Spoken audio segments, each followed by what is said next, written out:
La quiétude qui règne chaque dimanche matin à Brazzaville a séduit Karim Baldé, journaliste sportif, chef de l'agence de presse Baldé Productions. Il a séjourné pour la première fois dans la capitale congolaise dans le cadre d'une mission de formation des journalistes sportifs censés maîtriser les astuces de base pour couvrir à distance les Jeux Olympiques et Paralympiques de Paris. Le but de cette formation, c'est plutôt du perfectionnement en fait, parce que nous on part du principe que les journalistes congolais ont une formation, même s'il n'y a pas de vraie école de journalisme en tant que telle. Après, mon but, c'était surtout de transmettre mon expérience, ce que j'ai pu acquérir comme expérience tout au long de ma carrière de journaliste sportif, mais aussi d'entrepreneur, de chef d'agence de presse, de caméraman. Bref, j'ai eu la chance d'avoir pas mal de casquettes, d'avoir eu pas mal de casquettes au cours de ma carrière. Et le but, c'était vraiment de transmettre un peu de cette expérience-là au cours de la semaine, dans l'optique bien sûr des Jeux Olympiques et Paralympiques. Quelques heures avant de regagner la France, Karim a profité de son temps libre le 16 juin 2024 pour visiter Brazzaville. C'est une ville très calme, très calme comparativement à d'autres capitales africaines comme Conakry, comme Abidjan. Mais justement, l'avantage c'est qu'il y a une certaine douceur.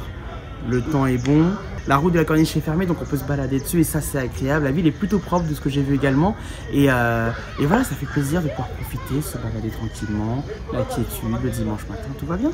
Photos souvenirs de quelques monuments, longeant la Corniche à pied, tout comme en taxi. Il est impressionné en apercevant de loin les rapides du fleuve Congo et leur puissance. C'est impressionnant, hein. Ah mais là c'est vraiment, là le fleuve il est sévère là ici. Hein. Là il est vraiment sévère quoi. Sur le pont de la rivière Djoué qui jette ses eaux dans le fleuve Congo, en plus du site des cataractes, réputé par sa décoration naturelle, son sable fin blanc, des paillotes en tuiles, le Français découvre la vraie nature du deuxième fleuve le plus puissant au monde.